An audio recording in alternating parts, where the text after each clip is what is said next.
Hello to the nation, possibly the Philly D Nation, and yes, again, I am doing a District 9 movie review, kind of like the Chaos Theory review, and I just want to get one thing out of the way very quickly before I go on with the review. I got a PM saying, hey, you're just a view whore, all you're doing this for is to get more views because it's going to be featured on Philly D. No, that's not why I'm doing this. The main reason why I'm doing this is because it's been like my life dream, my life goal to know that Philly D watched one of my videos, and just for him to put it on his channel, that's a bonus. Who knows? That's a bonus.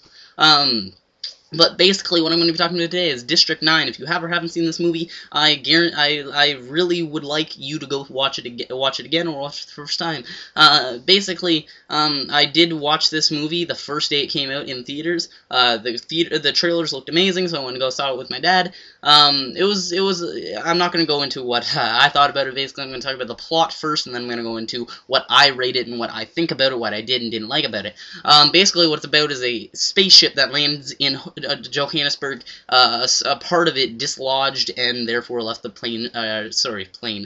spaceship stranded in Johannesburg. After a long time, the governments were like, hey, they might bomb us or something, so we better go deal with this shit. So they go in and they like cut open the plane and they're like, hey, there's a fuckload of aliens in here, let's get them out. They pulled them out, put them on the floor, and they're like, hey, fuck the aliens, let's just box them in a cage, make sure they don't contaminate anybody else, and just leave them there to die, basically. So they're living in these slums, and one of the aliens are just living in their slums, and here comes Charlton Copley, aka Wickus Van de Merves. He's some reason they're like, hey, we need to give this guy a really ridiculously long name, but it ends up working out in the end. I don't know why I would say that, but basically, Charlton Copley, amazing actor in this movie. It turns out that he actually improv most of his lines. I actually learned that in an interview with him that I saw on YouTube a couple days after I watched the movie, and it kind of was really interesting to me because his acting does look really natural when he's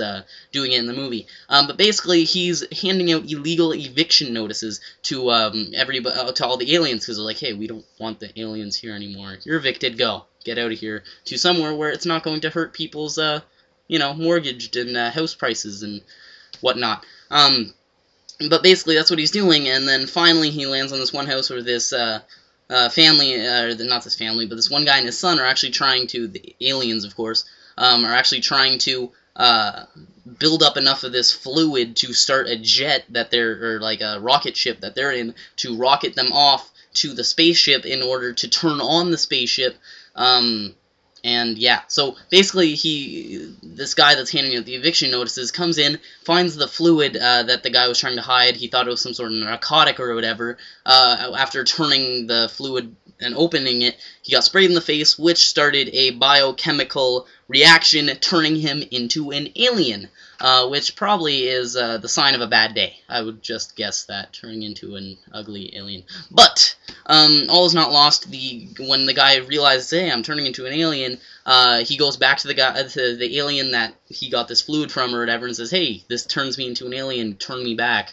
So I was like, hey, I can do that if you get me to my spaceship. So they go and break into the government facility where they're holding this part of the spaceship, which was dislodged on landing of the spaceship. Get it, bring it back, put it in, but sucks for Charlton Copley.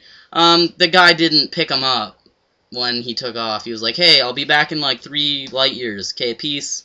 So he picked up all the other aliens and then just left him, even though Charlton Copley was just like, I don't know if I'm saying that right. But even though he was like standing there, he's like, "Hey man, I'm like fighting an army here, defending you and letting you get away, and you can't even." This is the part I had a problem with.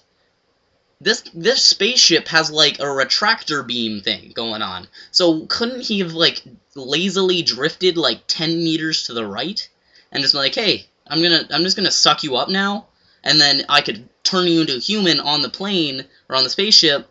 We'll fly over to my home planet, do some shit over there, come back, and then I'll, like, put you on the planet, instead of leaving you here to fight an army, being the only alien on Earth, or alien on Earth."